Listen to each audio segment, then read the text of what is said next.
everyone, welcome to the channel.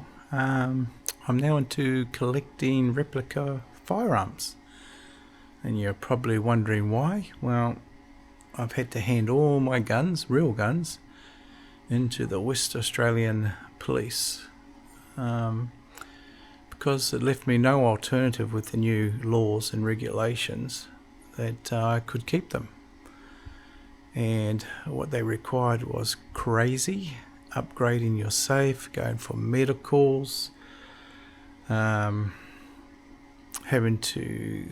the training, passing written test, practical tests. When we've owned guns for years and years and years, and the medicals, as you get older, you got to do them more frequently. I'm 66. When I turn 80, I'd have to do it every year. Yeah, there's a lot to it.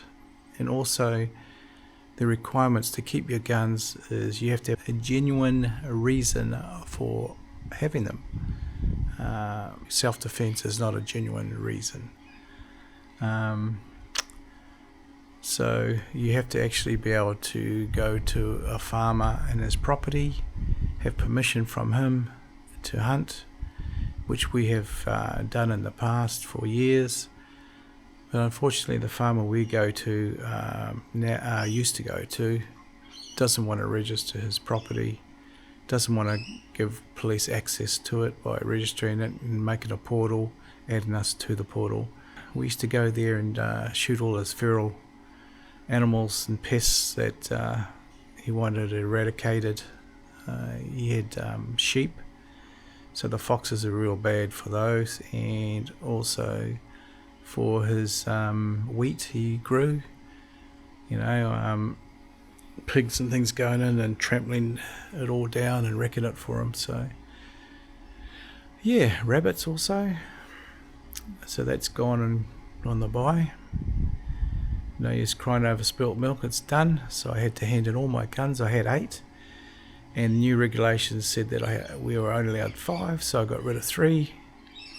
And I had a shotgun that had 7 shots, and the new regulations said if you want to keep it, you have to change it to 5. So I did that. It cost me $350. And then as it kept going, then the regulations kept changing and changing along the way. And then the property size that you can have to keep your guns. I managed to find a place. It's 25 acres, but I could only keep my shotgun. So I got my name put on the portal. The person that owned that property registered it. 2 months later, nothing. My gun license had run out. It's September now, ran out in July.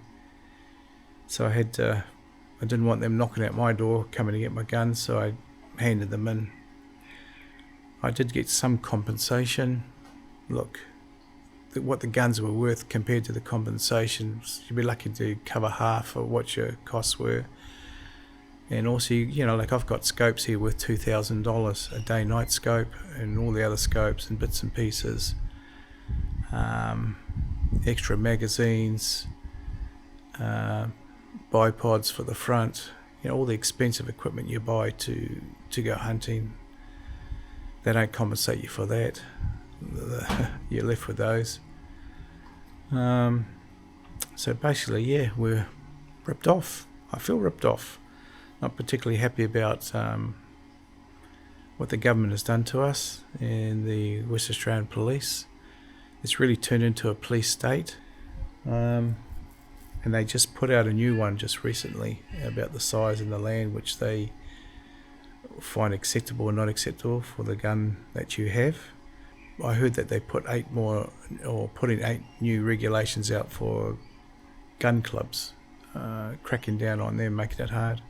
And unfortunately, there's a lot of people out there like me, they don't have properties to be able to shoot on, so they have to hand their guns in. Police Minister was bragging about how they have got 90,000, or over 90,000 guns off the streets. What a load of BS. They were never on the streets to start with. They were locked up in safes.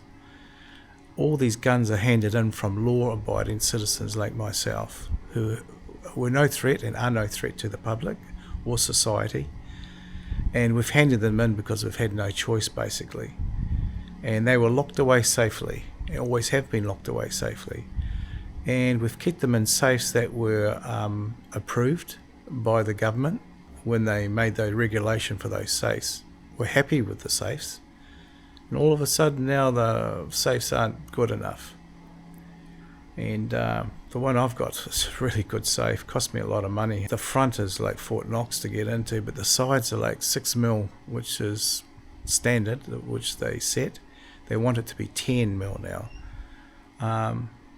You get a angle iron grinder, an electric one, or even a portable one. You could cut through that easy, that plate. So if you're a criminal, even if you upgrade your safe to 10mm, it's not going to stop you. I've made and move on.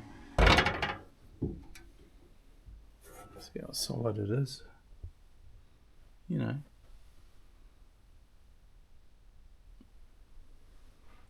Secured to the floor and to the wall. As per regulations, ammo up here is kept separate.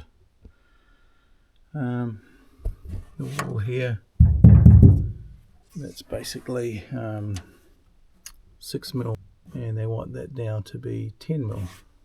So the safe is null and void. It's useless. Cost me a lot of money. I think close to either, I think it was $600 or $800. I can't remember. So yeah, no one's going to buy them because of new regulations. Why would they want to buy the old? So I've now turned to collecting basically toys, adult replica firearms or adult toys. You know, I've always had an interest in firearms since I was little. Grew up with firearms, hunting and everything else with my father and my brother. So it's come down to this. At least I've still got a hobby. It's one where I don't need a license at the moment. In Tasmania, you have to have a firearms license, believe it or not, to collect replica firearms. West Australia here and Queensland are the only two places in Australia that you can collect replica firearms. That's why I'm quickly and madly collecting these before they change the laws here. They've already shown what they're capable of by regulating, changing laws here for law-abiding citizens like myself, gun owners. So why would they not go one step further and ban those? You can't buy aerosoft guns here or gel blasters and all those type of things. They won't let you have those. That's how ridiculous it is. So yeah, I'm making sure that I get a good collection up before possibly that changes in the future. When I go in now, I don't have to show ID or license or anything like that when I buy these replica firearms. It's sad that people are reduced to this. But as my collection grows, I'll keep showing you what I get, and hopefully you enjoy seeing them. Anyway, thanks for watching.